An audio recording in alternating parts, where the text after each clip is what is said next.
guys. Hello sa inyong lahat. Hello lahat ng mga kaibigan ko. Kumusta po kayo ngayon? Magandang araw po sa inyong lahat. So, kumusta po kayo ngayon? Kung saan man kayo ngayon, kung ano mga ginagawa nyo. Pasensya na po kayo sa boses ko ngayon kasi medyo may sipon ako. Sisipon ako ngayon. Sipon lang naman, okay lang. So, magandang araw na naman po sa inyong lahat, no? Kumusta po kayo? So, kung ano man ginagawa nyo, kamusta? Palagi kayong kinakumusta at palagi po tayo mag-ingat sa araw-araw kung ano mang mga ginagawa natin. Kung saan man tayo ngayon, okay? Always po tayo na mag-iingat sa sarili natin. Kaya, huwag po natin kalimutan na palagi din tayo magdasal sa mahal natin Panginoon, okay? So, maraming salamat, no? Nagpasalamat talaga ako sa inyong lahat. Sa lahat ng mga nag-support sa YouTube channel ko, sa lahat ng mga nanood ng aking mga video, lahat ng mga nag-subscribe, nag-share and like ng mga video ko, maraming salamat talaga sa lahat. So, inuulit ko lang, hindi ko man kayo mapasalamatan isa-isa or hindi ko kayo mapasalamatan in personal, no? So, sa pamagitan dito sa channel ko, sa YouTube channel ko, mapasalamatan kayo. Sabihin ko lang sa inyo na maraming salamat talaga sa inyo. Sa pagtiwala sa akin, no, sa mga ginagawa kong video, nag-upload ko sa video ko. Alam kong maraming nanood sa mga video ko. Okay? So, sana wag po kayong magsawa or sana hindi po kayo magsawa na subaybayan po yung aking YouTube channel or panoorin po yung aking mga video sa channel ko. Okay? So, yun lang po ang masabi ko sa inyo. So, maraming salamat sa inyo talaga. Hindi ko po kayo makalimutan. So, ngayon po ay Monday po ngayon, November 23, okay? So, ang gagawin ko po ngayon, ipapakita ko po sa inyo kung paano po tayo maglagay ng fertilizer sa tanim nating sitaw. So, sitaw or string beans. So, ang paglagay po ng fertilizer or pataba sa tanim na sitaw, ito po ay madali lang naman pero dapat step by step lang yung gagawin natin. Katulad ng pinakita ko sa inyo nung nakalipas na mga araw, kung paano magtanim ng sitaw, kung paano maglagay ng fertilizer, part 1, part 2, part 3. So ngayon, ito na po yung part 4 natin. Ito na po yung part 4 na papakita ko sa inyo. So dahil part 4 na po yung gagawin kong paglagay ng fertilizer sa tanim kong sitaw or string beans. So mag-iba na po tayo ng fertilizer. So yung first application ko, first week and second week to third week. So ang fertilizer po na nilagay doon is urea lang. Urea or 4600 yung number niya. Yun lang ang lagay ko kasi yun po ang magbigay ng magandang pangangatawan sa tanim natin, malusog at saka maging green talaga yung dahon niya. Okay? So ngayon, dahil magkakaroon na po siya ng bunga, so ang ilagay po natin ngayon, mag-change na po tayo or magpalit na po tayo ng fertilizer. So ang ilagay po natin ng fertilizer, ito po ay complete. So ano nga ba ang sinasabing complete? Ang complete po ito po ay triple 14-14-14. Ito po ay siya po ang nagbibigay ng nutrients sa katawan or sa tanim natin para magkaroon ng bunga yung sitaw natin. So, sa madaling salita, yung complete po na fertilizer, siya po ang nagbigay para magkaroon ng bunga yung ating tanim. Kahit anong tanim, basta magkakaroon ng bunga, complete fertilizer po ang gagamitin natin. Pero sa tanim kong kangkong, hindi na tayo maglagay ng complete kasi hindi naman magkaroon ng bunga. So, ang kailangan natin sa kangkong, ano lang is parang yung dahon lang niya, 'di ba? Yung katawan niya, leafy vegetable kasi yung kangkong. So, yun lang ang kailangan natin. Hindi bunga kailangan ng kangkong. So, kaya hindi tayo maglagay ng fertilizer ng 14-14-14 or complete sa tanim ng kangkong. So, ang linagay ko lang doon is urea lang first week to third week. So, ang lagay ko kangkong is first week 75 grams of urea, second week 150 grams of urea, o third week 225 grams of urea. So, yung first week kalahating lata, second week isang lata, third week isang lata at kalahati. Yun po ang sukat ng fertilizer na urea nilagay ko sa kangkong. So, yun lang. So, ngayon, bago po ako magsimula sa paglagay ng fertilizer sa tanim kong sitaw, so ipasyal ko muna kayo, iikot ko muna kayo sa tanim kong sitaw. Ipakita ko po sa inyo kung ano po ang resulta niya mula sa buto, mula sa pagtanim ko. Alam kung sino po nagsubaybay nito, kung sino nagsubaybay sa aking mga tanim. Kung subaybay po kayo, ito lang, kung masundan nyo po yung aking video, tapos kung kayo ay magtanim din, parang ganun din ang mangyayari sa akin. So, ipasyal ko po ngayon, iikot ko pa kayo dito sa maliit kong tanim na sitaw. Maliit lang naman to, ilang puno lang. So, ikot ko muna kayo bago ako maglagay ng fertilizer. Okay? Ikot muna tayo. So, ito na po yung tanim ko. Ito po, Ito na po yung tanim kong sitaw. Medyo may bunga na po siya. May mga bunga na po yung ating tanim na sitaw. Ito na po yung dahon niya. Maganda naman po yung tubo ng sitaw natin. Dahil parang na-timing talaga sa panahon. Kasi yung panahon dito, umuulan, umuaraw, umuulan. So, maganda talaga. So, ito na po siya. Kung nasundan nyo po yung aking video mula sa simula, mula sa pagtatanim kung paano magtanim ng sitaw, no? So, ito na po siya ngayon. Okay? So, parang ang bilis lang talaga, ang bilis lang. So, ilang months lang, ilang days lang, maka-harvest na po tayo. Ang bilis lang talaga. So, sana maingganyo din kayo na magtanim din kayo ng mga iba't ibang gulay. Sa panahon ngayon, kailangan din ng sinasabing extra income, no?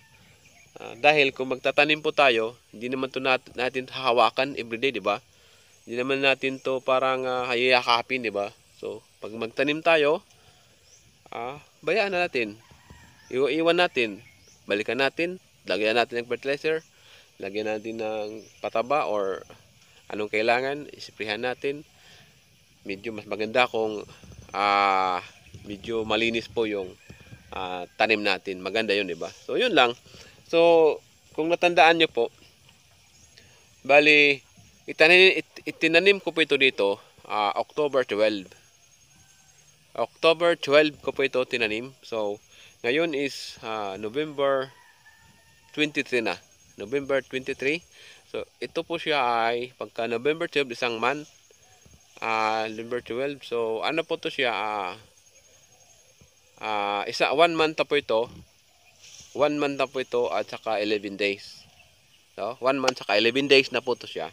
So, siguro by December, maka full harvest na po tayo dito. Okay? So, iikotin muna natin yung aking tanim na sitaw. Okay? So, iikotin po natin.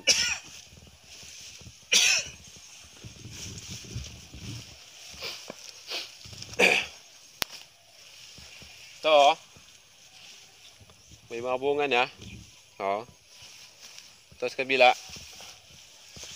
Ito po. Pero maliit pa yung bunga niya. Pero ang dami ng bunga. Maliit pa lang.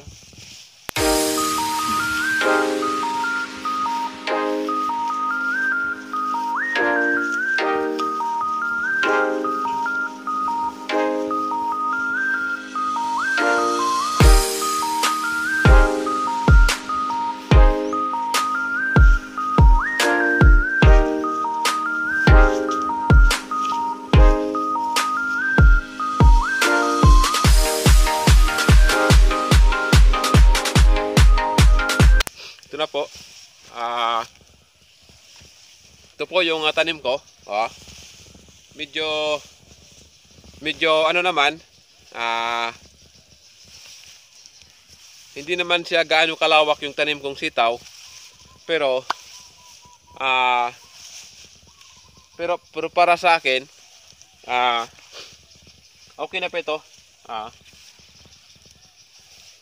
Okay na po ito siya. Dahil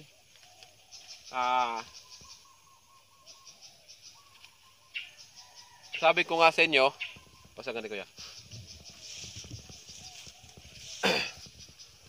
Sabi ko nga sa inyo, hindi pa ako ngayon makapagtanim ng marami dahil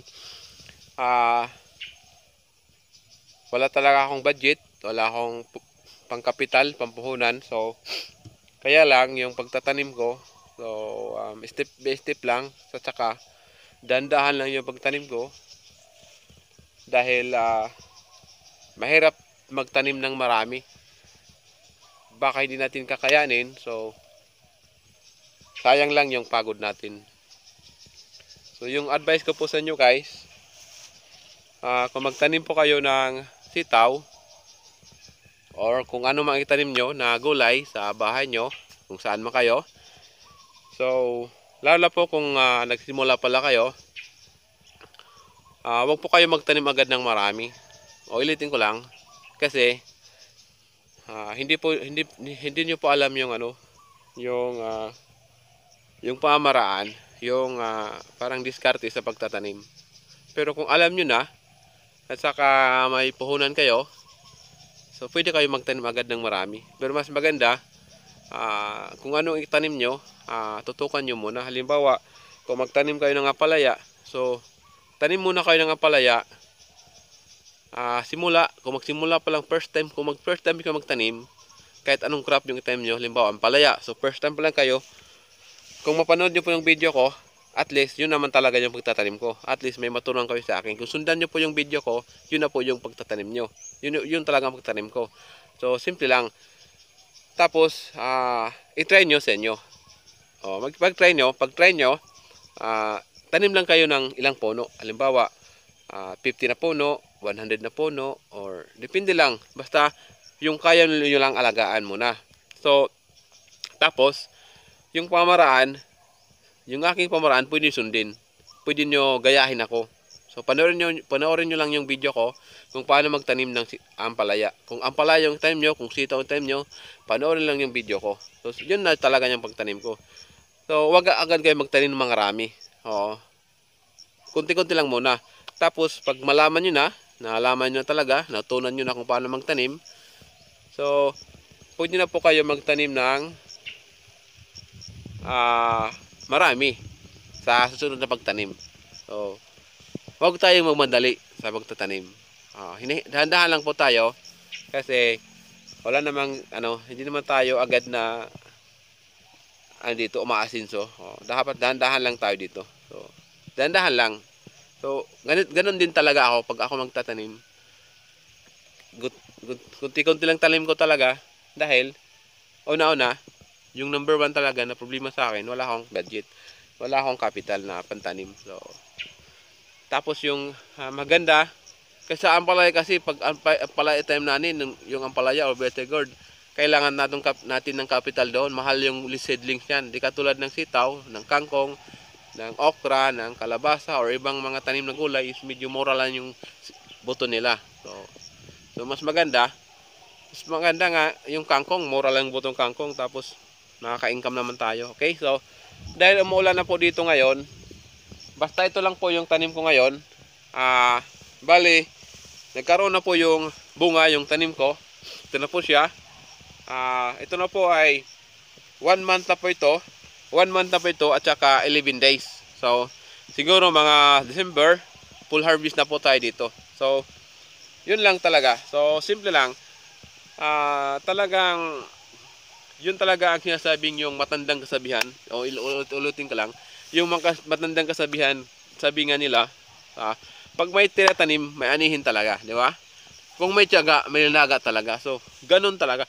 Kahit old na matandang kasabihan na yan, pero hanggang ngayon, epektibo pa rin para sa akin. No? Kasi totoo talaga yung mga pangyayari na ginagawa ko dito. So, yung mga ginagawa ko, sinishare ko lang talaga sa inyo. At least, para may matutunan po kayo sa akin, kahit sa kunting kaalaman lang. So, ang layunin ko po dito, sa tulang, is makatulong po sa mga tao na gusto magtanim ng mga gulay. Lalo na po yung sa nagsisimula pa lang. Okay? Pura naman kuya. Enchanté.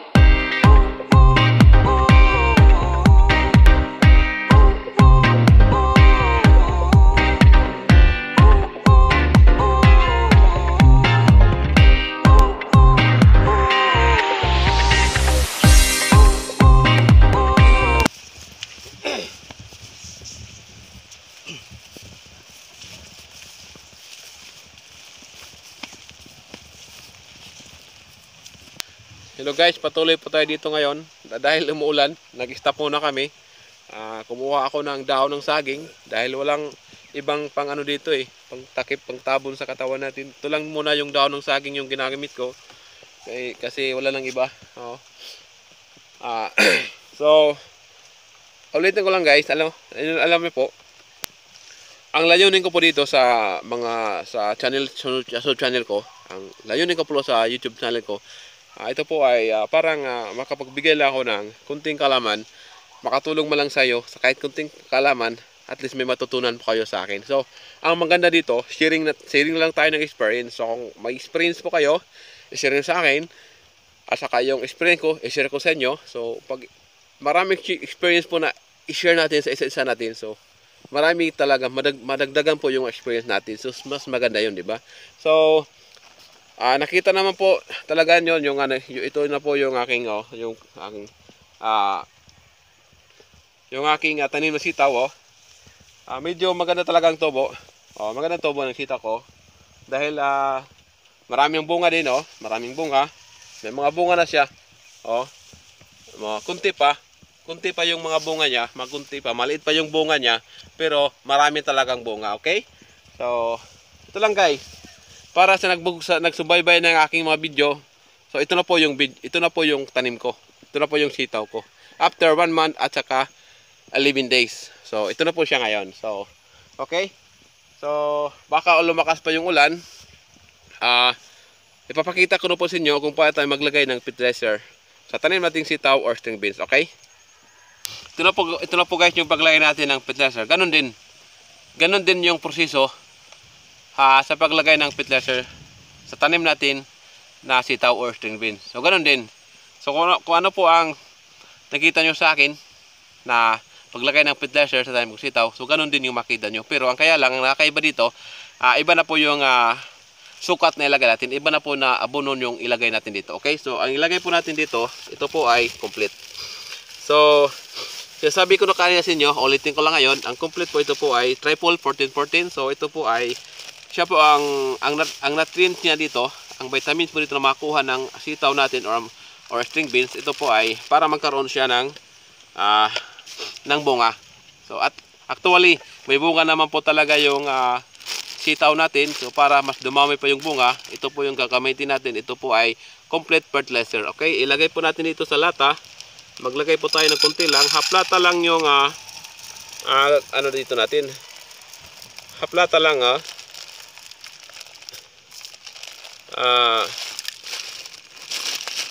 unang lagay natin sa ng fertilizer sa time natin playa. Unang lagay ng ito po ang unang lagay sa paglalagay ng fertilizer. Ito po ay complete. So ito po ay first application po natin to. So dahil ito po ay first application, so half lata lang ilagay natin or 75 lang yung ilagay natin. Kasi step by step din ang paglagay natin dito.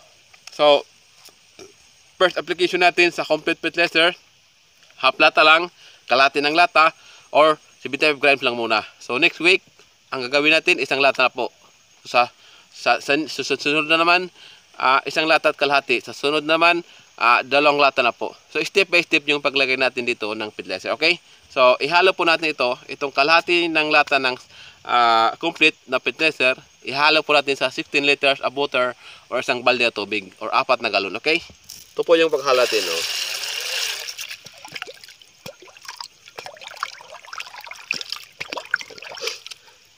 Ang problema dito, matagal talaga mahalo yung complete. So, matagal mahalo. Di katulad ng fertilizer na urea is parang asin lang. Ilagay tubig, tunaw agad. Pero dito sa complete, medyo matagal kasi ng complete, matigas, no? Matagalan tayo dito sa paghalo, okay? Pero anuhin lang natin to. Hintayin lang ng ilang minuto para siya matunaw, okay? So, kumusta po kayo ngayon, guys? Kumusta po kayo? Palagi ko yung kinukumusta kung saan man kayo ngayon. Palagi po tayo mag-ingat. So, nandito naman po ako sa inyo harapan para magbigay talaga ng kunting kalaman sa pagtatanim ng iba't ibang mga gulay. So, sana ulitin ko lang, hindi po kayo magsawa na suportahan po yung aking YouTube channel, okay? So, para sabihin natin, parang hindi talaga kayo makalogi na panoorin niyo po yung aking video dahil may matutunan talaga kayo sa akin. Oh? So, alam niyo naman po sa mundo ng YT world, yung sa mundo ng yung bilang isang mga YouTuber or vlogger, no, iba't iba kasi yung mga content. So iba-iba yung mga detalye, iba-iba yung mga detalye na iba-iba yung mga content na in-upload sa channel. Iba-iba may patawa, mayroon mga history, mayroon mga kaalaman, yung mga ibang kaalaman sa mundo. No? Iba't iba. Kahit ano-ano lang talaga ang mga content na ginagawa o ina-upload ng mga YouTuber, ng mga vlogger. So, at saka, kung manood kayo ng mga video, kung gusto nyo masaya kayo, doon kayo sa mga funny video manood. Kung ano lang po. Pero kung manood po kayo about sa farming, about sa pagtanim ng mga gulay, so panoorin nyo po yung aking video. I-share nyo pa yung aking pangalan, John Levy, Vegetable Farming.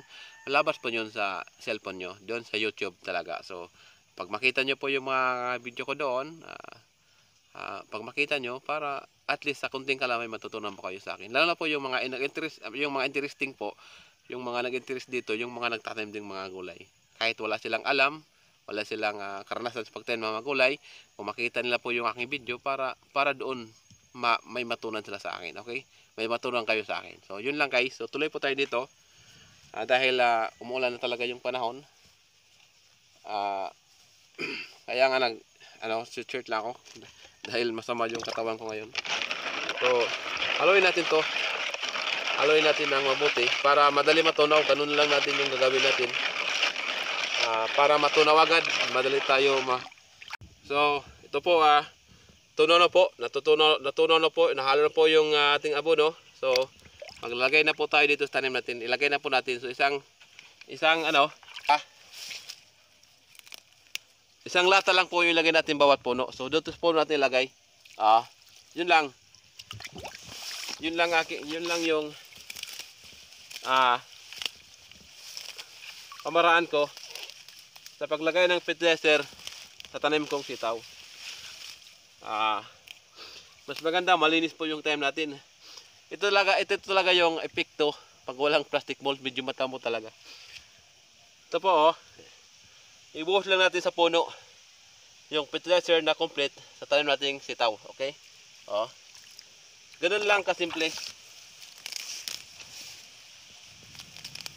Ganun lang kadali yung paglagay natin ng fertilizer sa tanim natin sitaw, okay?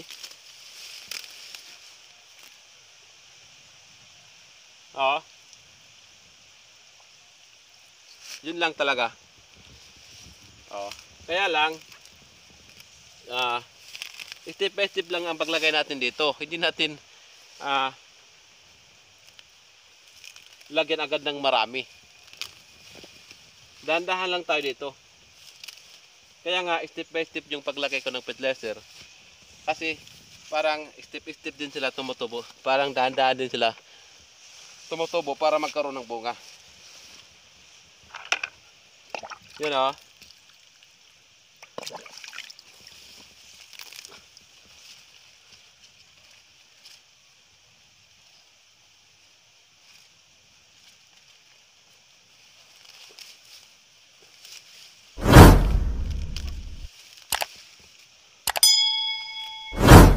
Hindi pa ako dito tapos mag-bind training. Kaya nga, hindi ko pa na-bind training yung iba kasi nabibisi talaga ako. Ito lang lagay natin. Ito lang sa puno. Okay? Last na lang. Isang balde.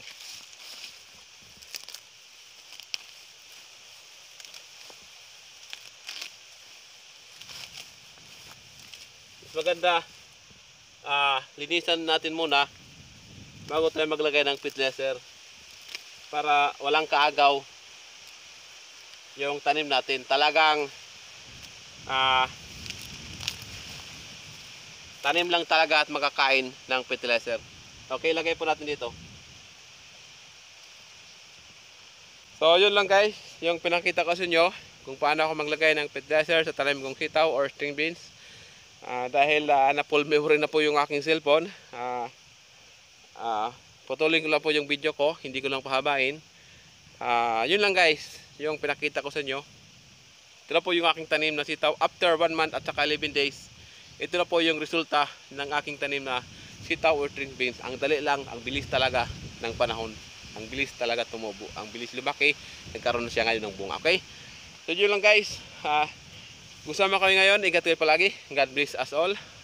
Huwag po tayong kalimutan na palagi po tayong magdasal sa mahal nating Panginoon at saka wag po natin kalimutan talaga na palagi po tayo mag-ingat. Okay? So panoorin nyo po yung video ko, saka tapos nyo panoorin, mag-comment po kayo sa akin. Kung ano mga sabi nyo po, mag-comment kayo sa comment box kung ano mga sabi nyo sa video ko. At saka paki-subscribe na lang, saka pindutin nyo yung notification bell para always kayo updated sa bago kong mga video na upload sa channel ko. Saka paki-like and share na lang. Okay, yun lang ang masabi ko. So maraming salamat talaga sa lahat, hindi ko po yung makalimutan. Okay, so yun lang guys. So kung saan kayo ngayon, ingat palagi. God bless us all. Bye bye po sa lahat.